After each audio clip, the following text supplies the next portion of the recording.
Hello, my friends, Evolutionary Energy Arts family. It's a beautiful day here. Oh my gosh, it's gorgeous and stunning and bright and beautiful. Stunning. Stunning was a video that I saw today on Twitter, and it, my God, I tell you, we are living in the 1930s all over again. And, this video it was so reminiscent of what went on in Germany in that time period. It was kind of unbelievable, though, nothing's unbelievable in 2020, that's for sure. Right, when I watched it did feel very legitimate. It didn't feel like they were staging anything. When we were watching things happen a while ago when this plague upon the land first started, I felt that there was some shenanigans going on there, but when I watched this video, no, this was real. Yeah, it was. And so it was from Germany, and it was a gentleman who was a doctor, right? Mm-hmm. He was a doctor, and he was doing a live YouTube podcast just talking about how he disagrees with everything he's seeing. And literally, he's in the middle of his podcast, and you start hearing knocking, and you hear excited voices, and then the knocking turns into pounding. It sounds like they got a battering ram that they're going to break the door down. He looks a little perplexed and rightfully anxious, to say the least. And then, they bust in. They literally bust into the house, all wearing masks. The powers that be. And they just, they put him down on the ground, and you could hear him breathing really hard. You're only getting like a partial view, and you see one of the enforcement people. You could see him looking around, and eventually he puts down the camera, so it can't film anything, but you still hear his breathing. And it was just because he was voicing a disagreement with what is the accepted policy of the government. Right, and I just feel like this is going to be happening more and more often. We've already seen it in Australia, people getting in trouble for having Facebook parties or inviting people over via Facebook, and they invited too many, so they get in trouble for that. And to me, a lot of this is about compliance. It's all about seeing how far they can push us. Yeah, it's incredible. I mean, that felt so much like we were looking at what happened, in the late 1930s in Germany, with the rounding up of dissenters, people that are just, not liking what they're seeing. And, of course, there's laws going into effect. We have all these terms like we talked about, fake news, and now we got, all this censorship that is just growing and growing and growing. And as we said yesterday, I think that you'd have to be pretty blind and deaf to not know what's going on in the bigger scheme of things. As we said yesterday too, history repeats itself. And it's so obvious how this is ramping up. I think it's catching a lot of people off guard how fast it's ramping up, though. I think there's going to be a phase where things start to ramp up and people are going to be in a state of disbelief. And that's why we like talking to you guys about spirituality and how to go within to be prepared for a time when you might not be able to do much about your current situation, but you can go within and help yourself that way.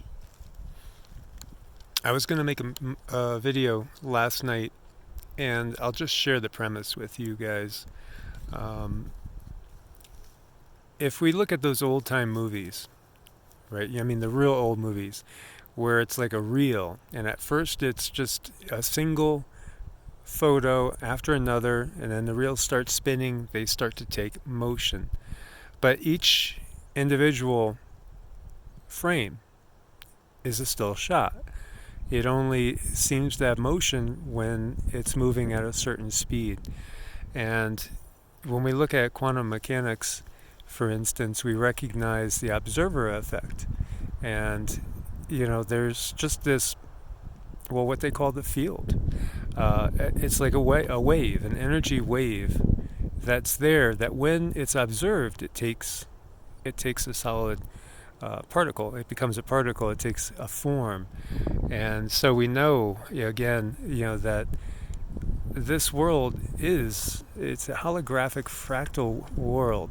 There is a bigger picture, and as we've said so many times, the secrets of the Western mystery tradition that's been hidden in like Hermeticism, in Gnosticism, in the Kabbalah, because you couldn't really speak it out in the open. It'd be heresy to talk about the way reality really, really is. And people did get boiled alive and burned and, put to the stake as a witch and everything for having different beliefs. We've seen this throughout history. The persecution it's been nonstop in human history, unfortunately.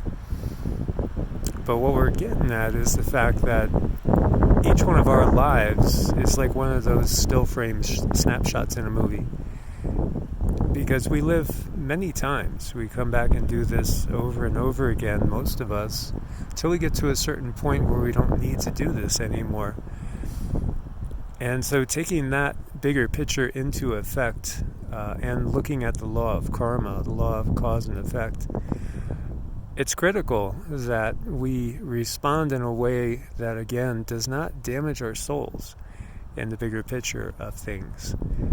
Because there is the law of cause and effect, the law of karma. And again, these beings that are exerting undue power and control over others, it does affect them in their current life and in their future lives. Even if it doesn't get them in this life, it still will catch up to them in the future life. So it's so imperative that we always take the highest road possible, as we've been saying. Don't get drawn in. Stay above the fray. Recognize what's going on. Recognize you're an eternal soul.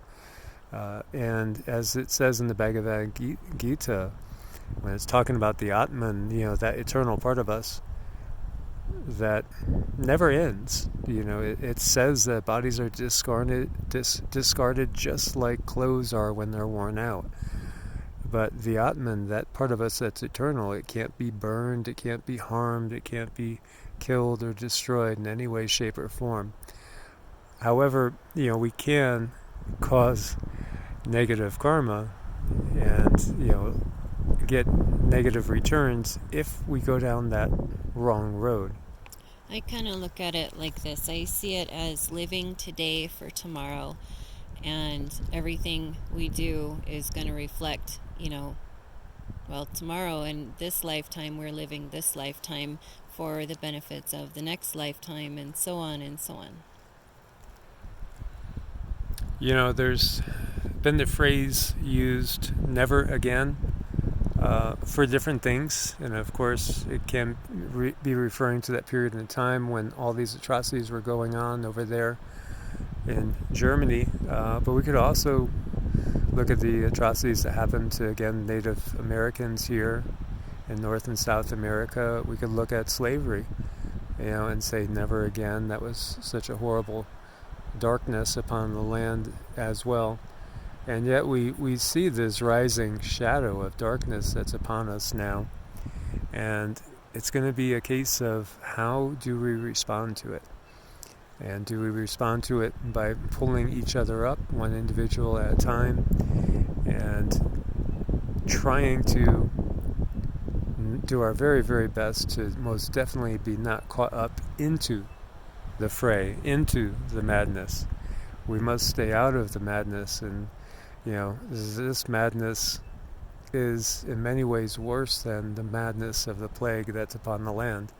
Well, yeah, they're after our consciousness, they're after our energy, and they're trying to steer it very much like a bus or a plane into something that's going to benefit them. And what we need to do is take our sovereignty back, take our souls back, and be free. Yeah, and then Cindy was talking about living today for tomorrow, but at the same time, we must be in the now and recognize that the power we have is in this present moment, and it's in what we choose to do, how we choose to respond, and hopefully that we do choose to rise above this. Very, very, very important. Guys, thanks so much for being part of this family. Thanks for sharing the view with us. As always, God bless and namaste. Namaste.